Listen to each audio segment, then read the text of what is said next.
Bonjour et bienvenue dans cette série de vidéos consacrée à la réalisation de costumes et d'accessoires en impression 3D.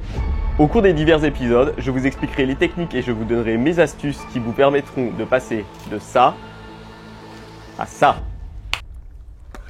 Visez la rebelle!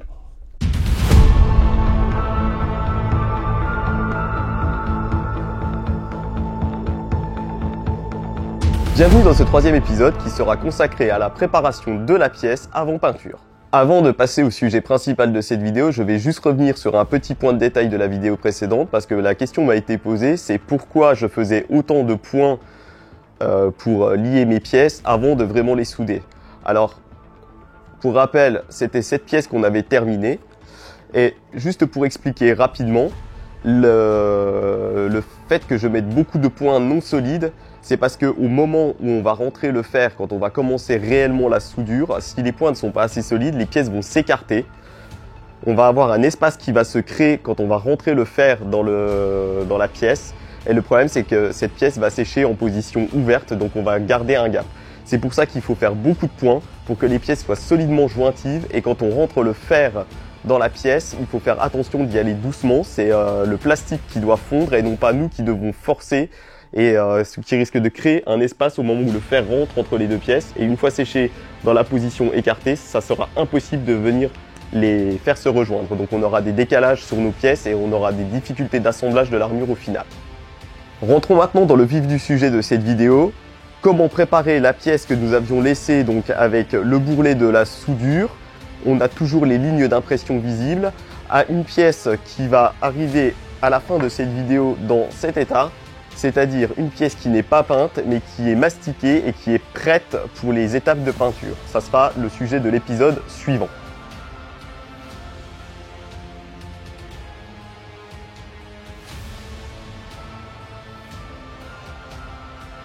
Comme dans les épisodes précédents, nous allons faire la liste du matériel dont on aura besoin au cours des étapes que je vais vous présenter.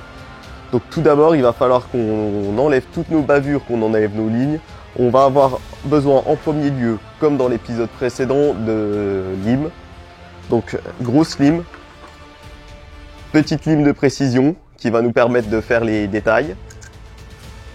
Nous allons avoir besoin, ça peut grandement aider, c'est pas indispensable mais ça accélère les choses, d'un outil électrique. Donc tout le monde connaît, avec en accessoire dessus ce genre de petit disque, hyper pratique pour faire des découpes. Et ce genre de fraise qui nous permet, donc c'est avec des grosses lames, enfin des lames avec des gros crans, puisque l'outil électrique ne va pas nous permettre de faire des choses fines. Il va falloir y aller doucement. Si on utilise trop l'outil électrique, ça va faire fondre le plastique. C'est pourquoi on va se taper la plupart du boulot à la main. Ce qui rend cette étape vraiment la plus longue, la plus fastidieuse de la construction d'une armure en impression 3D. Comme autre matériel, on va avoir besoin, alors ça c'est ma technique, on peut utiliser d'autres choses, mais je vous expliquerai au moment là pourquoi j'utilise ça. De résine, c'est de la résine à impression 3D et c'est de la résine qui se dilue à l'alcool. D'alcool à 99%. Qui va nous servir à nettoyer notre résine une fois qu'elle sera durcie. Donc on peut utiliser de l'éthanol ou du propanolol, ça gêne pas, les deux fonctionnent. N'en utilisez pas d'autres parce qu'après c'est beaucoup moins miscible et ça effacera beaucoup moins les traces sur la résine. Évidemment, pour essuyer correctement, il nous faudra du papier sopalin. Pour appliquer cette résine, un pinceau. Alors un pinceau de quand même bonne qualité, il ne faut pas que les poils du pinceau soient trop larges, il faut que ça laisse le moins de traces possible, donc c'est un pinceau le même qu'on utiliserait si on voulait faire une peinture à peu près propre. Il faut qu'il soit large parce que si vous prenez un pinceau trop fin, c'est un petit peu fastidieux et c'est très long. Il nous faudra beaucoup de papier de verre, alors avec des tailles différentes.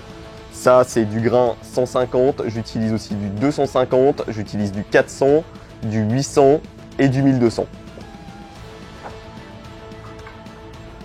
Une lampe UV, alors c'est une lampe bon marché qui est dans la même longueur d'onde que la résine, ça me permet de faire durcir la résine. Je vous expliquerai comment au moment de cette étape. Comme d'habitude, notre ami le bistouri, le même que les 2 épisodes précédents. Et il nous faudra des petites cales. Alors on peut prendre des cales dures pour avoir des ponçages plats quand on va utiliser le papier dessus. Et j'utilise aussi des chutes de mousse Eva, c'est de la mousse Eva 5 mm, j'en ai aussi de la 10 mm.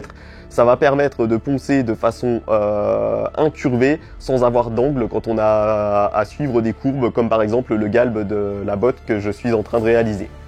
Avant de démarrer, petite précision concernant l'alcool, on utilisera de l'alcool industriel à 99% sans autre additif. Ce genre de choses, c'est du SHA, c'est très bien pour se nettoyer les mains, ça ne fonctionne pas du tout dans ce qu'on va faire parce qu'il y a d'autres produits dedans. Ça va laisser une couche grasse sur notre plastique et du coup la peinture ne tiendra absolument pas. Donc il faut absolument éviter les alcools qui sont dilués ou qui sont coupés avec autre chose. Alcool à 99%, propanolol ou éthanol, et sans additifs, sans colorant, pas les alcools de pharmacie à 70 qui pareil ont d'autres additifs dedans qui vont laisser un dépôt sur votre peinture, de l'alcool industriel. Ça se trouve en ligne et c'est pas très cher, mais c'est hyper important. Beaucoup de gens se sont fait avoir et sont venus poser la question de pourquoi leur peinture ne tenait pas sur les armures une fois préparées. C'est simplement parce que les additifs avaient séché dessus, ça laisse une pellicule grasse, et ça empêche complètement la peinture d'adhérer même si on utilise un apprêt correct. Et enfin pour terminer avec les ingrédients, il va vous falloir du savon ou du liquide vaisselle, une éponge ou une brosse et beaucoup d'eau avec une bassine si besoin, ou alors vous avez un lavabo dans votre garage ou dans votre salle de bricolage qui tolère d'être vraiment très sale. Mais globalement il vaut mieux utiliser une bassine dans laquelle on va changer l'eau régulièrement. Ça va être pour la partie ponçage et la partie nettoyage de la résine. Le savon, c'est indispensable parce que sinon, on va consommer des quantités d'alcool colossales. C'est une grosse perte d'argent et puis c'est pas très bon pour la nature non plus de balancer de l'alcool en grande quantité dans les lavabos.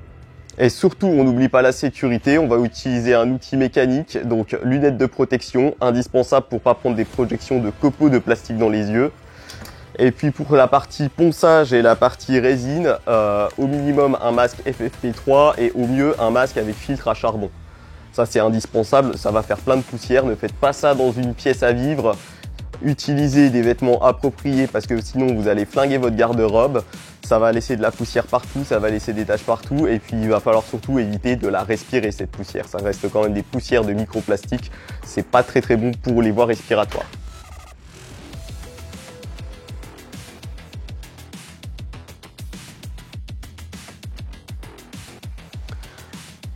Donc on passe à la première étape, ça va consister à déjà retirer notre ligne de soudure qu'on avait fait dans l'épisode précédent.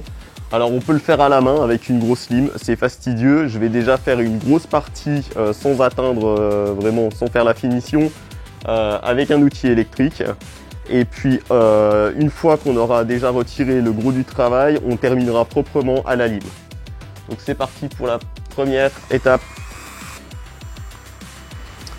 L'important à comprendre dans cette phase de dégrossissage avec l'outil électrique, c'est qu'il faut y aller très lentement. C'est un outil qui peut très rapidement abîmer votre pièce si vous forcez dessus. On n'appuie pas dessus, on passe par petites touches et surtout on ne reste pas trop longtemps au même endroit.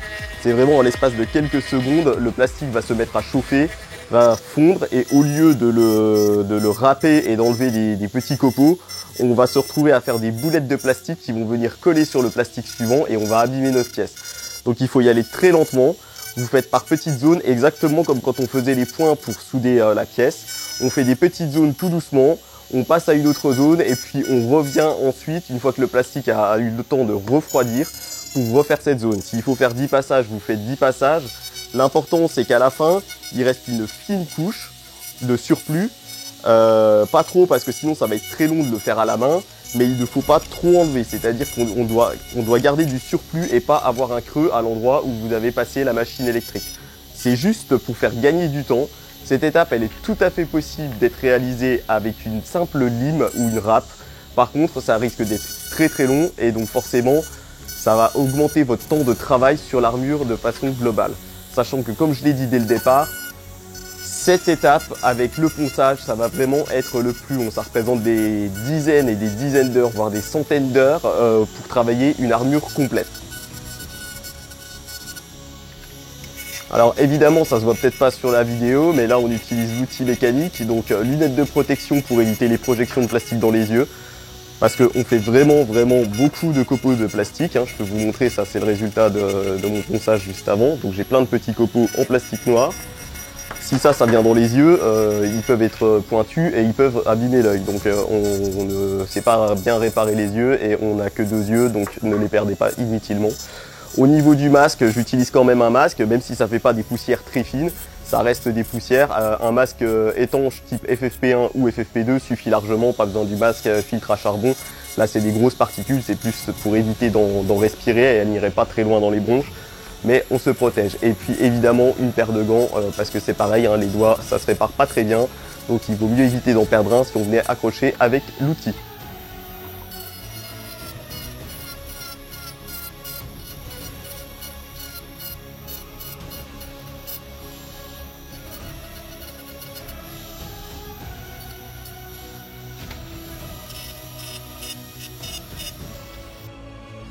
Donc voilà, on a déjà bien terminé sur cette pièce, on a bien avancé.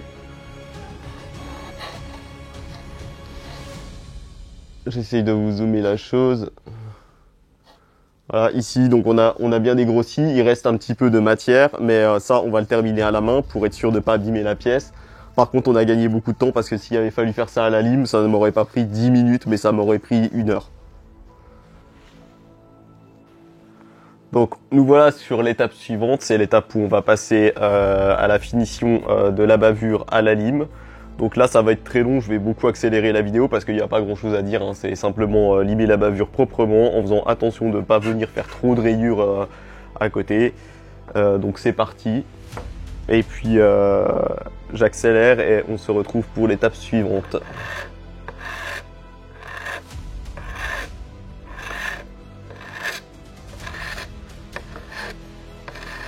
Alors, l'avantage d'avoir la lime plate d'un côté et ronde de l'autre, c'est que ça me permet d'accéder à des petites zones et de bien prendre le temps de ne faire que la partie où j'avais ma soudure. Donc là, idem, on ne va pas laisser, de creux, hein. On va laisser un tout petit surplus, ça partira au papier de verre ensuite.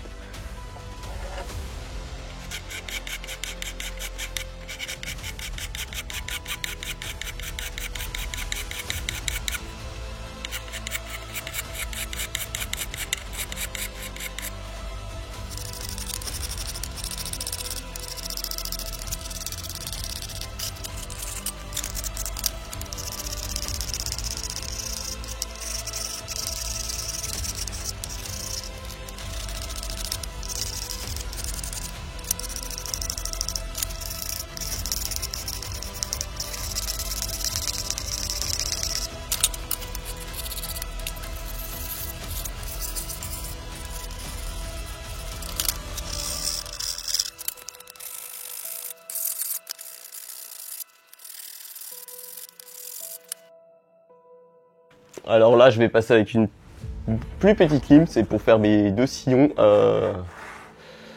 Les 2 sillons que j'avais laissés libres, mais il y a toujours un petit peu de bavure qui s'encombre dedans. Donc les sillons, je fais juste un petit passage, assurer qu'il n'y ait plus rien dedans, ni bavure d'impression, ni les traces avec les soudures que j'avais faites.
Donc voilà, ça m'a pris à peu près 10 minutes hein, quand même de faire ça vraiment proprement, hein, des vrais 10 minutes. Donc c'est pour ça que j'expliquais que dans l'étape de soudure, il ne faut pas en laisser trop parce que plus on en laisse, plus on en a à enlever. Donc là, c'est parfaitement lisse, hein, je ne ressens plus de bosse au niveau de la soudure. C'est hyper important qu'on en soit au stade là parce qu'après, on va passer à l'étape de ponçage. Donc l'étape de ponçage après une couche de résine et le problème c'est que la résine ne va pas s'user avec le papier de verre à la même vitesse que le plastique. Donc si on laisse le plastique, quand on va reponcer pour lisser la résine, on va de nouveau avoir la bosse de plastique qui va apparaître. À l'intérieur, je ne touche pas comme j'avais dit hier. Ici, mon angle il est presque bon. Là, c'est juste du fonctionnel ce que je fais, c'est pas de l'esthétique.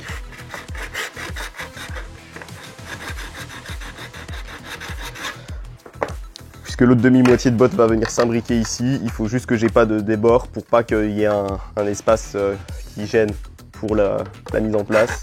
Là où j'ai un petit peu des petits copeaux, des petites bavures d'impression, donc je les retire aussi parce que pareil, si ça c'est pris dans la résine, c'est très très difficile à enlever après.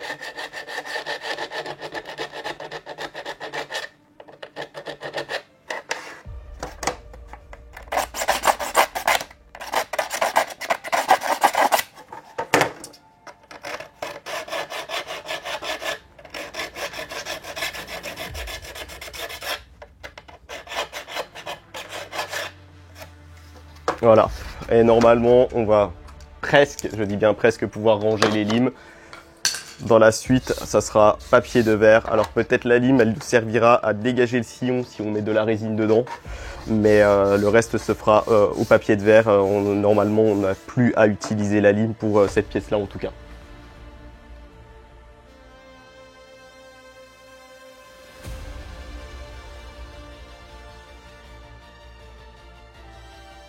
Donc étape suivante, là on va préparer la pièce à être résinée. Donc papier de verre, du grain assez gros, 240, j'aime bien ça en avant de résine. Si on fait en dessous c'est un peu trop gros. Si on fait du grain plus fin, il y a une moins bonne adhérence de la résine. Là l'objectif va être simple, c'est de créer une accroche en fait pour que la résine tienne bien. Parce que si on a une pièce qui est ultra lisse, qu'on la termine au 1200 et qu'on vient mettre de la résine dessus, la résine aura tendance à moins bien accrocher dessus, donc risque de se décoller en cas d'impact sur la pièce une fois terminée. Donc même chose, on va faire toute la surface, y compris les détails. Donc je vais accélérer la vidéo. L'objectif c'est pas de montrer, là le ponçage il est simple, il se fait à la main. L'objectif c'est juste de rayer la surface pour qu'il y ait une bonne accroche de la résine dans l'étape suivante.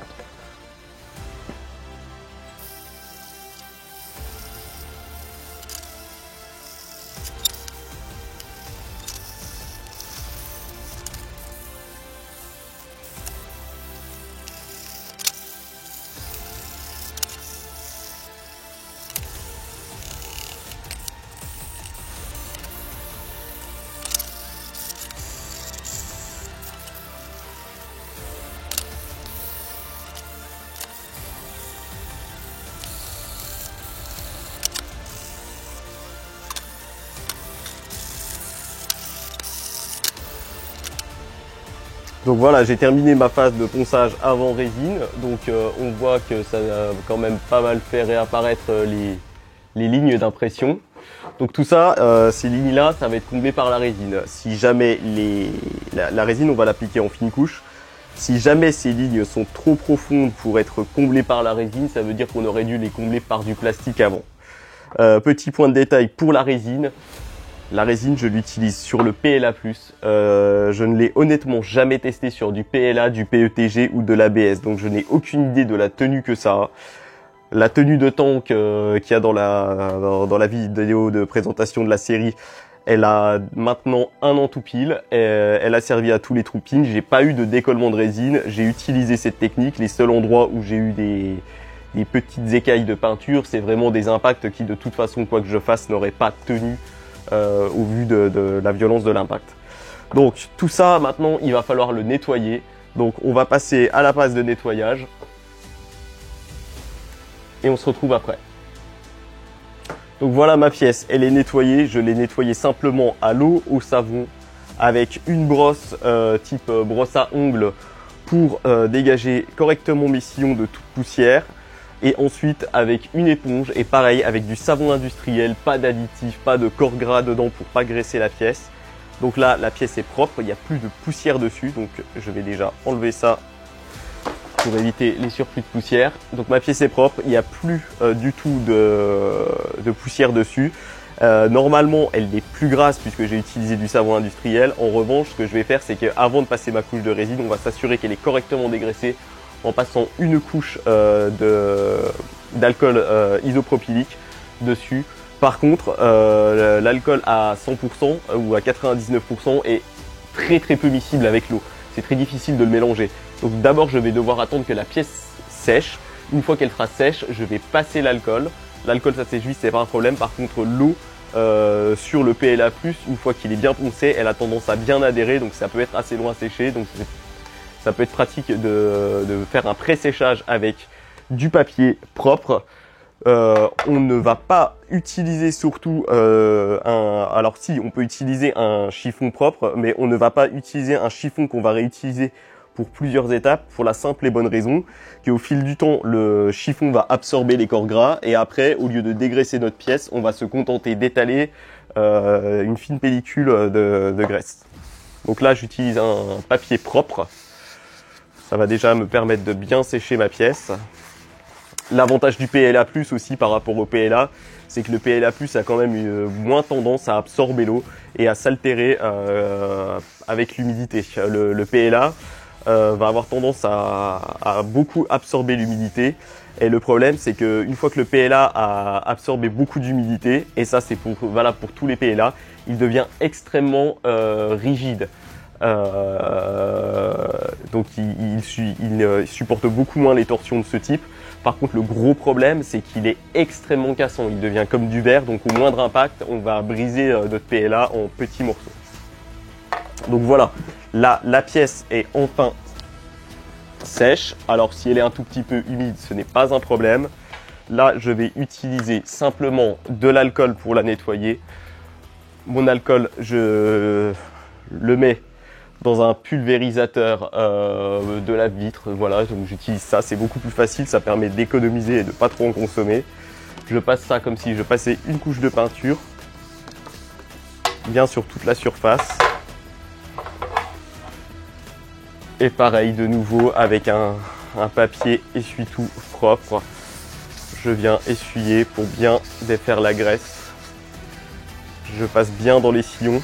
Parce que c'est pareil, si la graisse s'accumule dans les sillons, on va avoir des problèmes d'adhérence de la peinture par la suite. Ces étapes, elles sont indispensables, hein. Si on les saute, on va avoir des gros problèmes de tenue de peinture dans le temps, voire immédiatement au moment de la pose de la peinture. Mais en général, si on utilise des relativement bonnes peintures, on n'aura pas de problème au moment où on va les pulvériser dessus. En revanche, c'est par la suite que la résine va avoir et la sous-couche de peinture va avoir tendance à se décoller de la pièce. Et malheureusement, si on veut récupérer ça derrière, ça veut dire reponcer toute la pièce, la redégraisser et recommencer à partir de cette étape.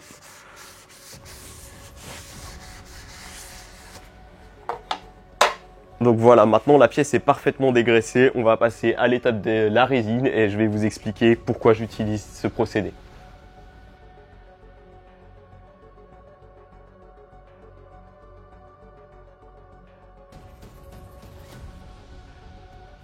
Donc maintenant que ma pièce est parfaitement sèche, je vais pouvoir passer à l'étape de la résine. Donc je vais donner les explications après quand je terminerai, je ferai un petit encart pour les explications de pourquoi la résine. L'objectif ça va être de couvrir toute la surface. Alors évidemment on utilise des gants, moi j'utilise des gants en nitrile ou en vinyle. Par contre évitez vraiment les gants en latex parce que la résine a tendance à dissoudre les gants en latex, donc ça laisse plein de traces sales et en plus du coup vous êtes plus protégé. Donc l'objectif ça va être de passer une... Alors la lampe est prête, hein, je l'ai à disposition et j'ai aussi à ma disposition du papier au cas où il faille essuyer un petit débord. On protège bien la table, on utilise des vêtements exactement pas comme moi qui ne craignent rien parce que une fois prise la résine on ne peut plus l'enlever. Si jamais vous en faites couler sur vos vêtements, vous évitez d'exposer les vêtements aux rayons UV, donc pas au soleil et tout ça, et vous passez vite fait de l'alcool dessus et de l'eau et du savon pour l'enlever. Donc une fine couche. Donc là je vais juste tartiner toute la surface de ma pièce. Alors on fait bien tout. Donc on fait une première très fine couche. En fait ça va être une couche qui va servir de couche d'adhérence. Parce que la résine a tendance à mal s'étaler sur la pièce. Donc on fait d'abord quasiment toute la pièce avec une très fine couche et après on va venir épaissir cette couche. La résine, il faut penser qu'il faut l'appliquer de façon très fine à chaque fois qu'on va la solidifier. Il faut la solidifier couche par couche. Parce que quand elle va devenir dure, elle va très vite avec l'épaisseur arrêter les rayons UV. Donc si on en met une trop grosse épaisseur, on va durcir la surface et la partie la plus profonde ne sera pas durcie. Donc au final, on aura une pièce qui ne va pas être adhérente. Donc là, ce que je vais faire, c'est que je vais passer une première couche très fine qui va servir juste à enduire, mais il n'y aura pas d'épaisseur dessus, ma pièce. Donc vous voyez, c'est juste comme si je venais humidifier ma pièce, mais sans laisser d'épaisseur de résine. Alors on fait bien toute la surface, on pense bien à faire les tranches. Parce que ça, c'est quelque chose qu'on oublie souvent. Et le problème, c'est que les tranches, il faut les faire de façon très fine. Donc, on ne les refera pas forcément après. Sinon, ça vient vite à être compliqué pour les récupérer. Si jamais on en met trop, ça fait des coulures. Et les coulures, c'est vraiment, vraiment ennuyeux à récupérer. Il faut le faire à la lime. Et la résine à la lime, c'est vraiment pas agréable. Ça a tendance à vite boucher les pores de la lime, il faut la brosser régulièrement. Donc là c'est pareil, hein. Si on y va minutieusement, au final on prend un peu de temps ici, on en gagne sur la suite puisqu'on évite d'avoir à retirer trop de résine. Si jamais il reste des petits trous au niveau de vos soudures, vous en profitez pour bien les combler. Alors pensez à bien frotter dans le fond pour que la résine adhère correctement. Parce que si on se contente de la déposer, elle a tendance à mal adhérer.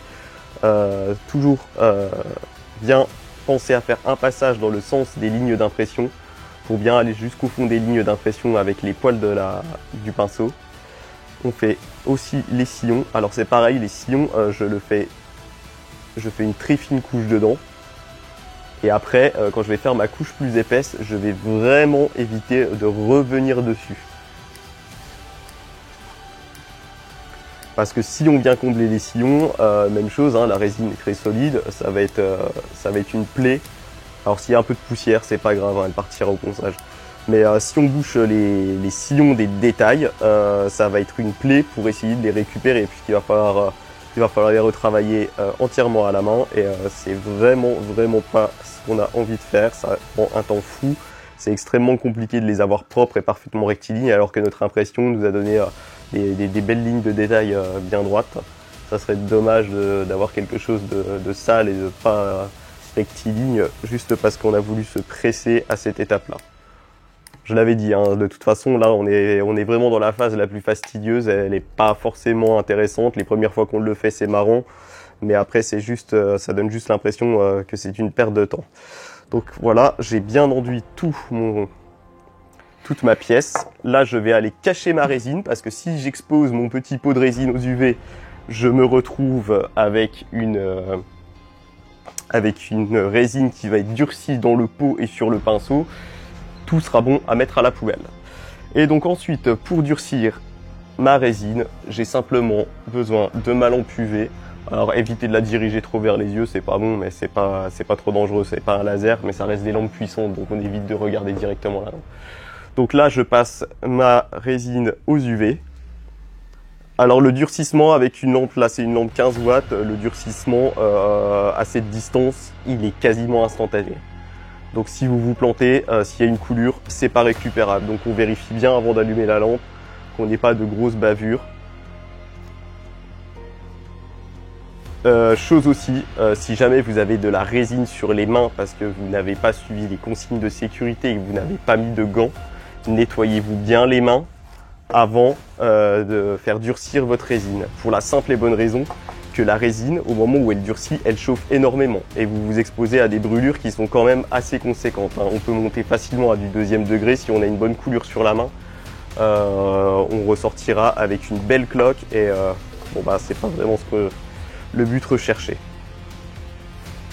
Donc voilà, globalement ma première couche de résine est normalement suffisamment dure. J'ai bien fait attention de bien exposer toutes les zones sur lesquelles j'ai passé mon pinceau.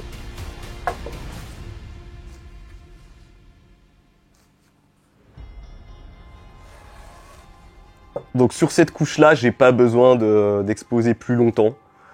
De toute façon, ce qui va rester, alors vous vous inquiétez pas, il reste une espèce d'aspect gras. En fait, c'est le solvant contenu dans la résine. Ça, c'est pas gênant du tout. On peut repasser une seconde couche de résine dessus sans faire de nettoyage. C'est normal qu'il reste un espèce d'aspect poisseux sur la pièce. C'est pas que votre résine n'est pas durcie, c'est que les additifs de la résine sont ressortis de la résine.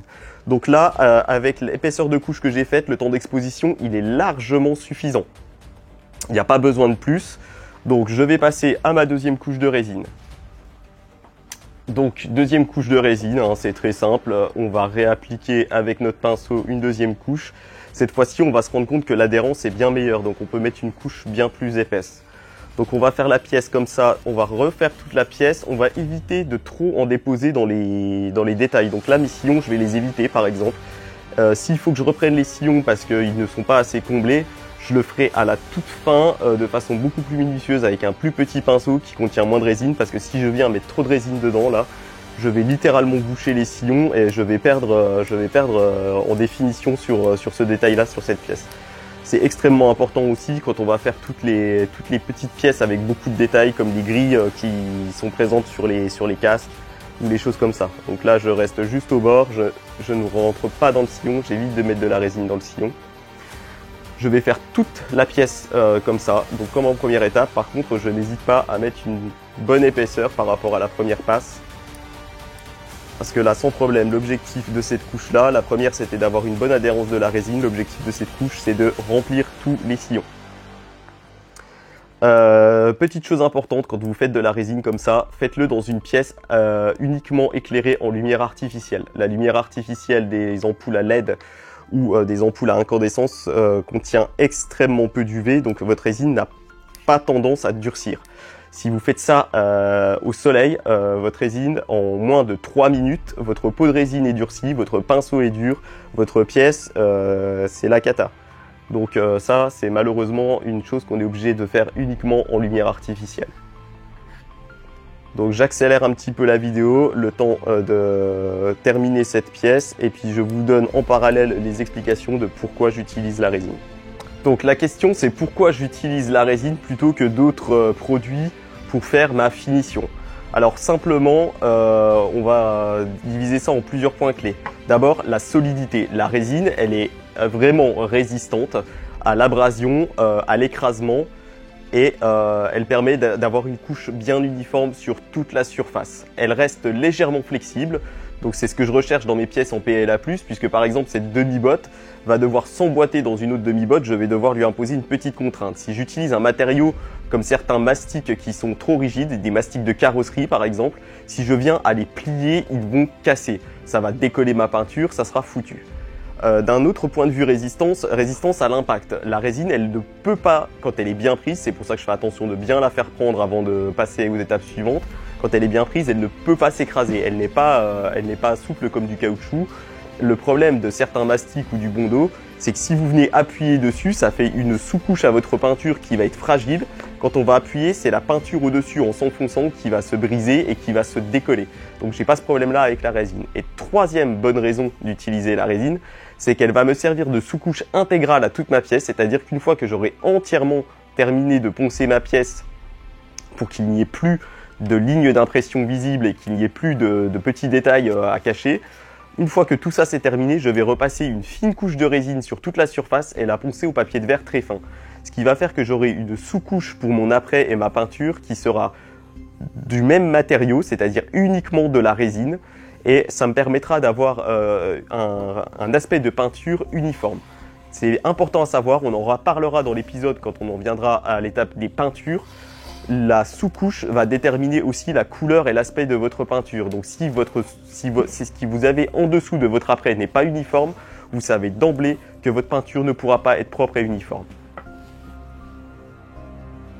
Donc voilà, deuxième couche solidifiée, on va passer à une troisième couche. Alors moi je fais des couches très fines, si vous faites des couches un peu plus épaisses, on s'arrête à 2 couches et après on passe au ponçage. Si vous êtes obligé de mettre 6 couches, c'est qu'il y a un souci et de toute façon vous n'obtiendrez rien. Il vaut mieux faire 3 couches, ponçage, refaire 3 couches, reponçage plutôt que faire 6 couches d'un coup, parce que sinon de toute façon vous auriez de toute façon besoin de 2 étapes de ponçage.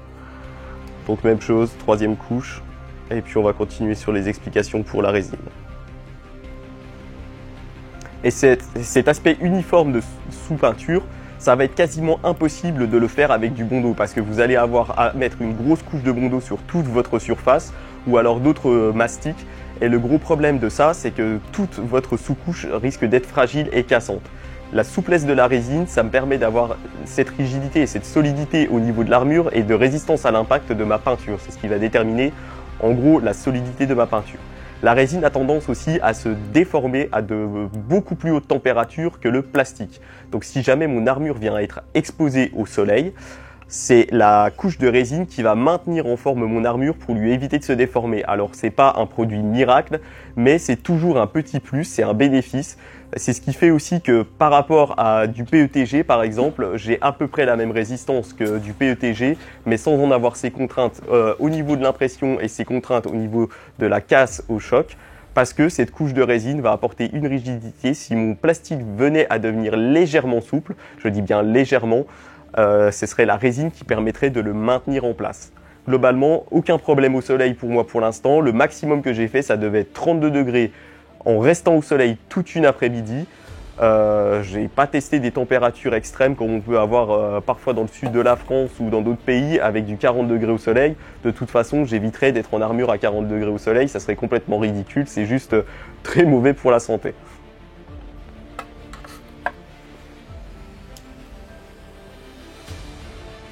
Donc voilà, maintenant notre pièce, le passage de la première étape de résine est terminé. Donc elle a été durcie avec la lampe à UV. Si on veut, on peut laisser un peu plus longtemps par sécurité. Là je sais que j'ai passé des couches très fines donc j'ai pas besoin. Mais ça m'arrive parfois de laisser mon armure soit à l'exposition de la lumière naturelle quelques heures ou soit sous la lampe une quinzaine de minutes.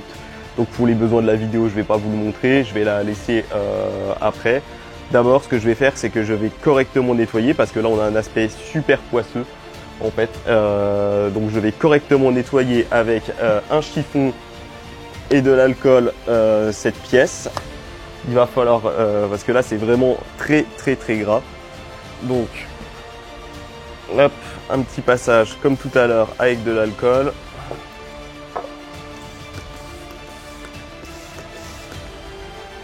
L'objectif, c'est d'enlever le maximum de gras. On n'en est pas encore à l'étape de peinture, à l'étape de pré-peinture, ça sera beaucoup plus minutieux. Là, j'en enlève le maximum, juste avec un peu d'alcool, parce que sinon, on va vraiment trop être embêté pour le faire avec le savon.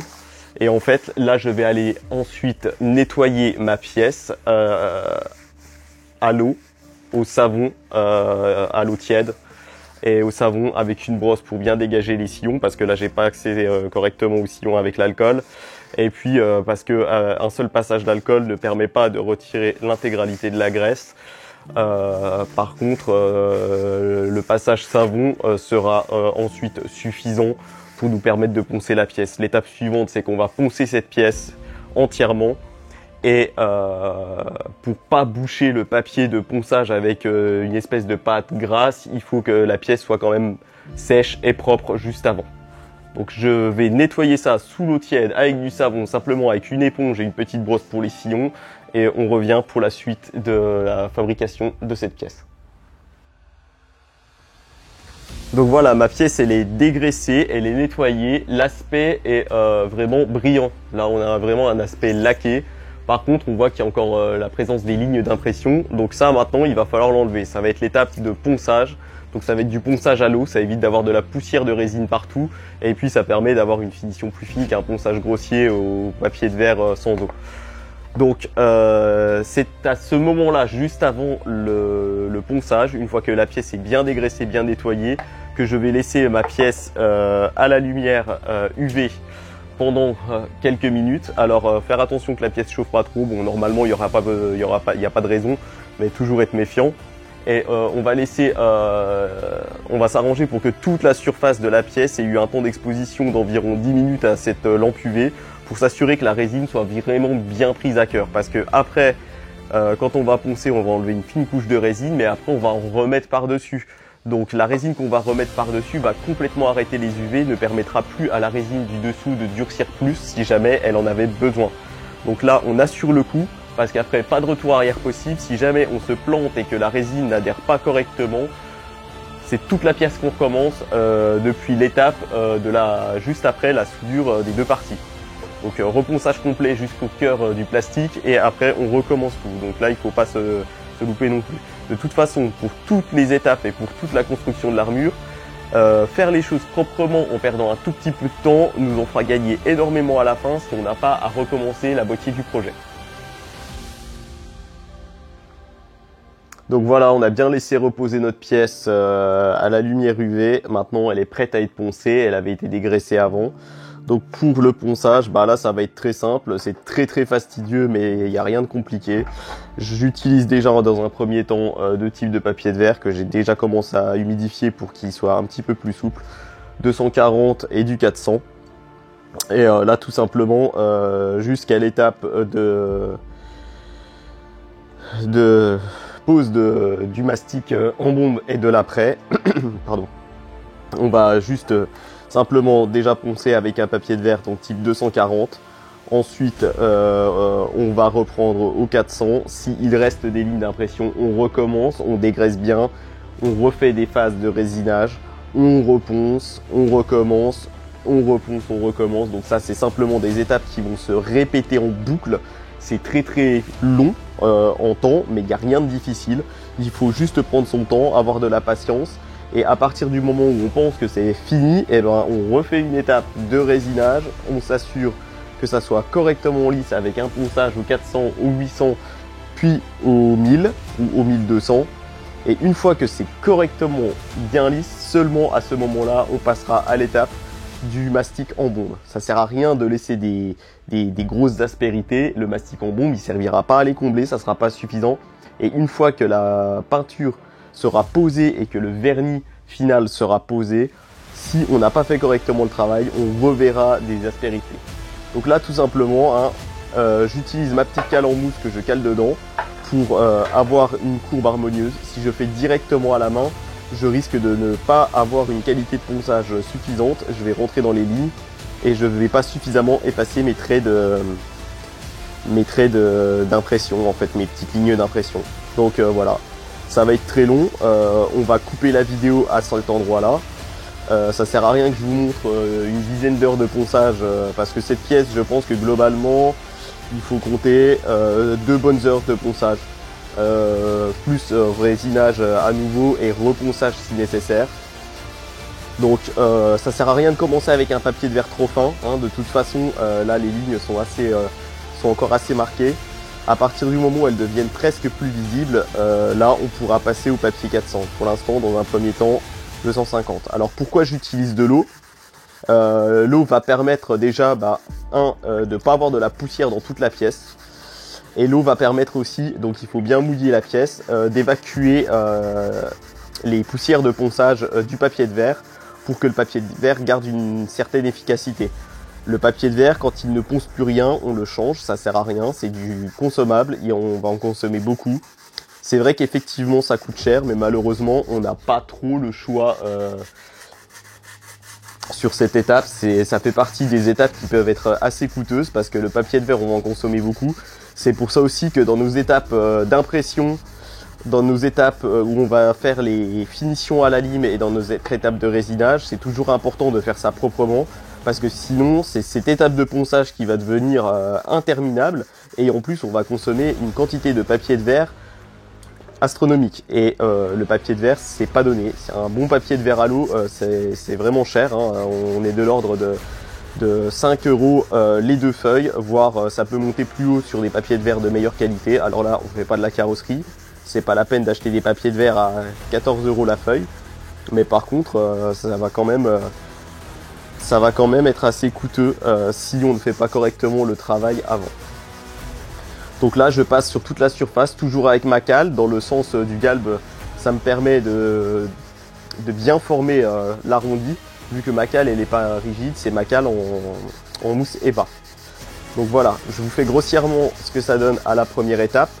Je vais juste couper là la vidéo. On se retrouvera au moment de la phase où on va appliquer le mastic en spray, c'est-à-dire que cette pièce sera entièrement finie. On aura répété nos étapes de vernissage, de séchage, de dégraissage et de ponçage plusieurs fois.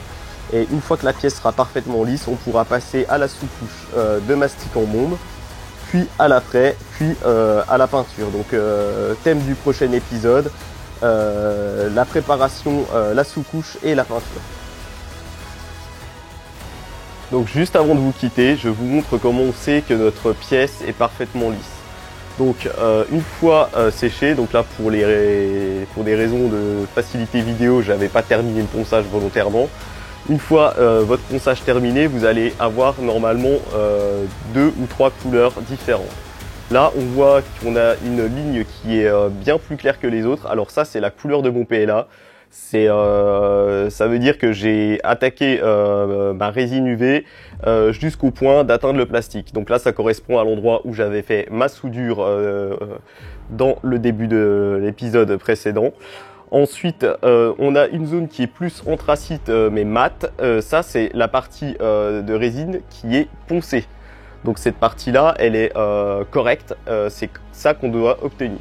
Et puis on voit que là j'ai des zones qui sont encore brillantes, donc c'est des zones qui n'ont pas du tout été poncées, qui sont un petit peu en dépression par rapport au reste. Donc là il va falloir que soit je continue de poncer, mais là comme j'ai commencé déjà à attaquer le plastique, ça veut dire que je n'avais pas assez comblé. Donc là c'est le moment de refaire une étape où je réapplique 2 ou 3 couches de résine UV et où je vais tout reprendre, donc comme depuis le début du passage de la première couche de résine UV, c'est-à-dire que là maintenant que ma pièce est sèche, elle a été nettoyée au savon, je vais la dégraisser, je vais ensuite bien la sécher, remettre mes 3 couches de résine, les refaire durcir, reponcer, vérifier que j'ai soit tout qui est uniforme, auquel cas je peux passer à ma couche finale de résine et la poncer au papier 800. Sinon, eh ben, je recommence une 3e fois, une 4e fois, une 5e fois s'il faut. L'objectif là, c'est que je pourrais aller poncer jusqu'au cœur du plastique tout de suite, mais j'ai déjà commencé à beaucoup attaquer le plastique. Ça sert à rien du tout, là je vais juste me retrouver à avoir enlevé toute la résine que j'ai faite. Mon objectif, c'est aussi d'avoir une petite couche de résine assez uniforme sur toute la surface. Donc si je viens rattaquer tout le plastique et mettre une seule couche de résine, ça n'a aucun intérêt. Donc là, je repasse 3 couches de résine. Je laisse durcir aux UV, donc une 40aine de minutes comme je l'ai fait sur la pièce là au départ. Je repasse le ponçage, je vérifie que je n'ai plus de creux. Alors avec les doigts en passant, on les sent aussi très bien. Je vérifie que je n'ai plus de creux, que je suis uniforme à peu près sur toute la pièce. Alors s'il y a des tout petits endroits où on a attaqué le plastique, c'est pas grave, on va remettre une fine couche de résine. On la ponce au papier 800, on dégraisse, on sèche et après, étape suivante dans le prochain épisode, l'après et la peinture. J'espère que les informations vous auront été utiles. Je vous dis au revoir et à bientôt.